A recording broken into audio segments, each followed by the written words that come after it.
কথাটা শুনে তপনের চোখ মার্বেল হয়ে গেল।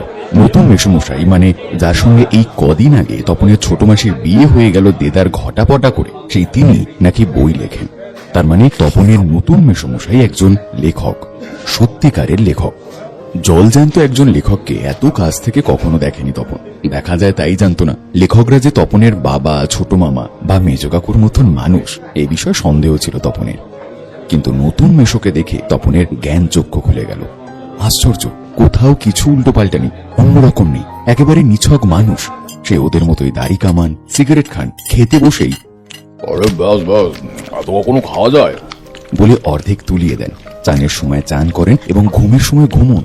তাছাড়া ঠিক ছোট মামাদের মতোই খবরের কাগজের সব কথা নিয়ে প্রবলভাবে গল্প করেন, তর্ক করেন, আর শেষ পর্যন্ত এ দেশের কিচ্ছু হবে না বলে সিনেমা দেখতে চলে যান কিংবা বেড়াতে বেরোন সেজে গুজে।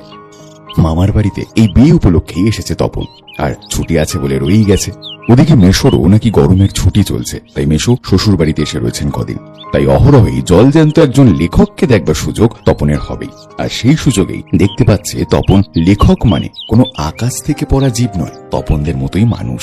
তবে তপনেরই বা লেখক হতে বাধা কি?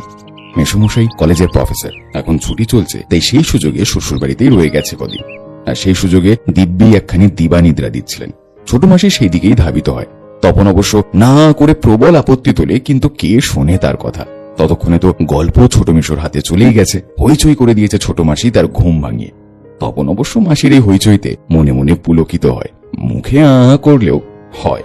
কারণ লেখার প্রকৃত মূল্য বুঝলে নতুন মেশোই বুঝবে রত্নের মূল্য জহুরির কাছেই।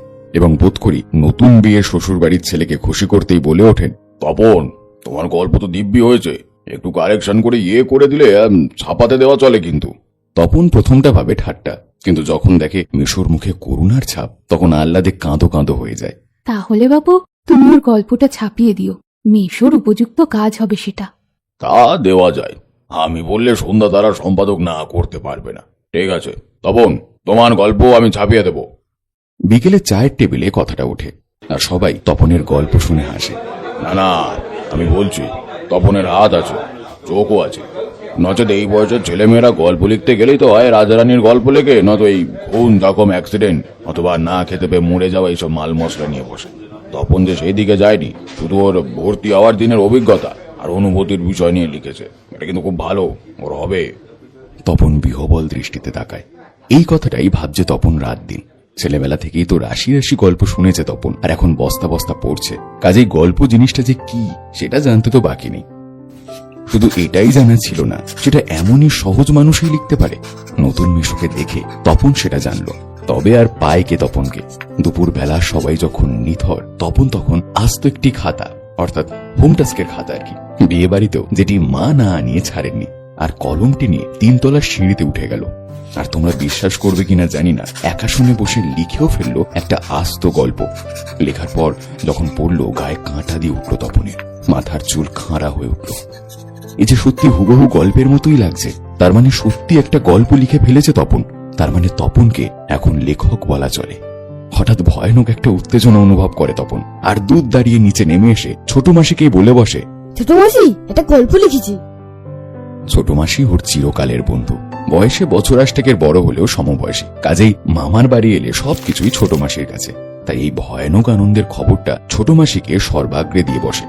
তবে বিয়ে হয়ে ছোট মাসি যেন একটু মুরব্বী হয়ে গেছে। তাই গল্পটা সবটা না পড়ি একটু চোখ বুলেই বেশ পিঠ চাপড়ানো সুরে বলে, ও মা, এ তো বেশ লিখেছিস রে, কোনখান থেকে টুকলিফাই করিসনি তো?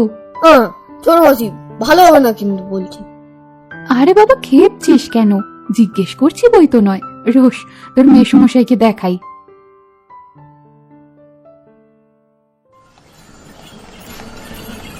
কোথায় গল্পের সেই 8-60 ছাপার অক্ষরে গাঁথা চেহারাটি, যার জন্য হাঁ করে আছে তপন? মামার বাড়ি থেকে বাড়িতে চলে এসো সে দিন গুনতে থাকে। এদিকে বাড়িতে তপনের নাম হয়ে গেছে কবি, সাহিত্যিক, কথাশিল্পী। আর উঠতে বসতে ঠাট্টা করছে, তোর হবে, হ্যাঁ বাবা, তোর হবে। তো এইসব ঠাট্টা তামাশার মধ্যেই তপন আরো 2-3টে গল্প লিখে ফেলেছে। ছুটি ফুরিয়ে এসেছে, হোম টাস্ক হয়ে ওঠেনি, তবু লিখছে, লুকিয়ে লিখছে, যেন নেশায় পেয়েছে। তারপর ছুটি ফুরলো, রীতিমতো পড়া শুরু হয়েছে। প্রথম গল্পটি সম্পর্কে একেবারে আশা ছাড়া হয়ে গেছে। বিষণ্ণ মন নিয়ে বসে আছে, এমন সময় ঘটল সেই ঘটনা। ছোট মাসি আর মেশো একদিন বেড়াতে এলো, হাতে এক সংখ্যা সন্ধ্যা তারা। কেন সন্ধ্যা তারা নিয়ে কেন? বুকের রক্ত ছলকে ওঠে তপনের। তবে কি সত্যি তাই? সত্যি তপনের জীবনের সবচেয়ে সুখের দিনটি এলো আজ। কিন্তু তাই কি সম্ভব? সত্যিকার ছাপার অক্ষরে তপন কুমার রায়ের লেখা গল্প হাজার হাজার ছেলের হাতে হাতে ঘুরবে? পৃথিবীতে এমন অলৌকিক ঘটনাও ঘটে? সত্যিই ঘটেছে। সূচিপত্রেও নাম রয়েছে, প্রথম দিন শ্রী তপন কুমার রায়। সারা বাড়িতে শোরগোল পড়ে যায়। তপনের লেখা গল্প পত্রিকায় ছাপা হয়েছে, ওর লেখক মেশো ছাপিয়ে দিয়েছে। পত্রিকাটি সকলের হাতে হাতে ঘোরে, সকলেই একবার করে চোখ বোলায় আর বলে, বারে চমৎকার লিখেছিস তো। ওই একটু আধটু কারেকশন করতে হয়েছে অবশ্য, নেহাত কাঁচা তো। তা হোক, ও নতুন নতুন অমন হয়। ক্রমশ ও কথাটাও ছড়িয়ে পড়ে, ওই কারেকশনের কথাটা। তাই বলো, তা নইলে ফট করে একটা লিখলো আর ছাপা হলো। তা ওরকম একটি লেখক মেশো থাকা মন্দ নয়, আমাদেরও থাকলে কিন্তু আমরাও চেষ্টা করে দেখতাম। ছোট মাসে আত্মপ্রসাদের প্রসন্নতা নিয়ে বসে বসে ডিম ভাজা আর চা খায়। মেশো শুধু কফি। আজ আর অন্য কথা নেই, শুধু তপনের গল্পের কথা, আর তপনের নতুন মেশোর মাহাত্ম্যের কথা। উনি নিজে গিয়ে না দিলে কি আর সন্ধ্যা তারা সম্পাদক তপনের গল্প করে আঙুল দিয়ে ছুঁতো? তপন যেন কোথায় হারিয়ে যায় সব কথার মধ্যে। গল্প ছাপা হলে যে ভয়ঙ্কর আহ্লাদটা হবার কথা, সে আহ্লাদ সে খুঁজে পায় না। বাবা, তোর পেটে পেটে এত? কই তুই নিজের মুখে একবার পড় তো তপন, শুনি। এতক্ষণে বইটা নিজের হাতে পায় তপন। কই পড়, লজ্জা কি, পড়, সবাই শুনি। তপন লজ্জা ভেঙে পড়তে যায়, কেশে গলা পরিষ্কার করে। কিন্তু এ কি, এসব কি পড়ছে তপন? এ কার লেখা? এর প্রত্যেকটি লাইন তো নতুন, আনকোরা, তপনের অপরিচিত। এর মধ্যে তপন কোথায়? তার মানে মেশো তপনের গল্পটিকে আগাগোড়াই কারেকশন করেছেন, অর্থাৎ নতুন করে লিখেছেন নিজের পাকা হাতের কলমে। তপন আর পড়তে পারে না, তারপর ধমক খায়। কি রে, তোর যে দেখি পায়া ভারী হয়ে গেল, সবাই শুনতে চাইছে তবু পড়ছিস না যে, নাকি অতি আহ্লাদে বাক্য হরে গেল? তপন গড়গড়িয়ে পড়ে যায়। তপনের মাথায় ঢোকে না সে কি পড়ছে, তবু ধন্যি ধন্যি পড়ে যায়। আর একবার রব ওঠে, তপনের লেখক মেশো তপনের গল্পটি ছাপিয়ে দিয়েছে। তপন বইটা ফেলে রেখে চলে যায়। তপন ছাদে উঠে গিয়ে শার্টের তলাটা তুলে চোখ মোছে। তপনের মনে হয় আজ তার জীবনের সবচেয়ে দুঃখের দিন।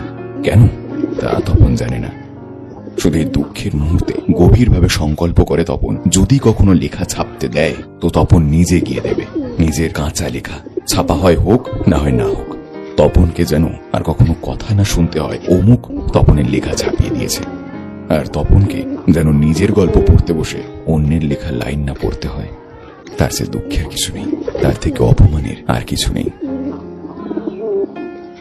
তোমার যদি এই গল্পটা ভালো লেগে থাকে তাহলে অবশ্যই তোমার বন্ধুদেরকে শেয়ার করতে ভুলবে না। দেখা হচ্ছে পরের ভিডিওতে।